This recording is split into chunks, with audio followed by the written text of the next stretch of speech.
This lab is performance characteristics of a single-stage axial flow air compressor. The purpose of this lab is to determine the performance of the axial flow compressor, mainly to determine the efficiency of the compressor itself. As with all experiments, it's important to practice good lab safety. For the axial flow compressor lab, we have a couple points to remember. On the wall, we have an on-off switch that handles all of our power. Only Frank Coffey is to use that. Also, our AC-DC converter box is prone to blowing fuses. In the event that that happens, notify your TA or Frank so that they can take care of it. In this region here, we have our turbine. Our turbine is going to be spinning at thousands of RPMs, so if you have any loose clothing on, stay clear of that area while it's running to make sure that you don't get pulled in.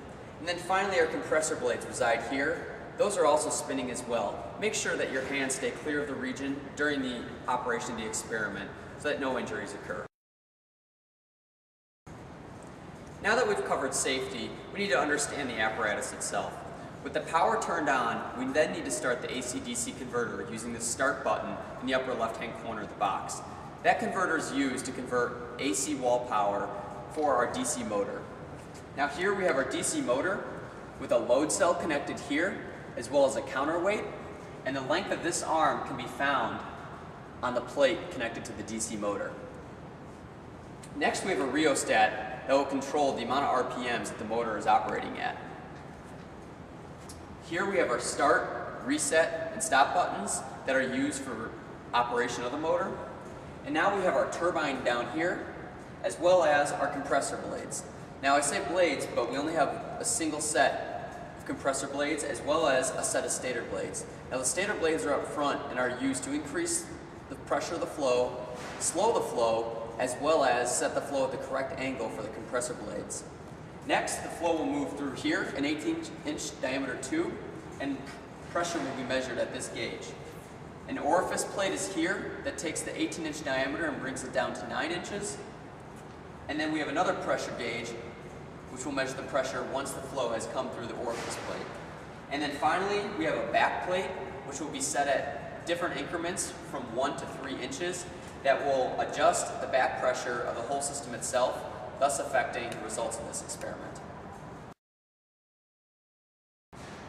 Now we need to start LabVIEW. LabVIEW can be found on the desktop of the computer, and the file name is Axial Flow 2 Four things are going to be measured in this experiment.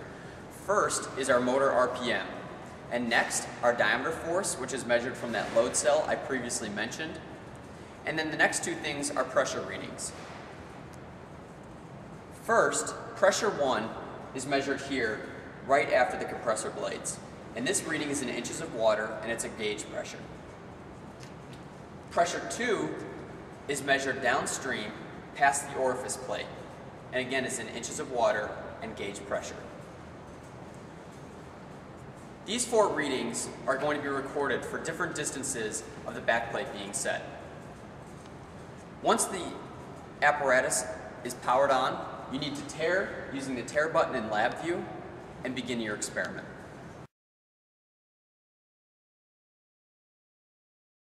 For this experiment, you'll complete 9 test runs. For 3 of the test runs, your backplate distance will be at 3 inches.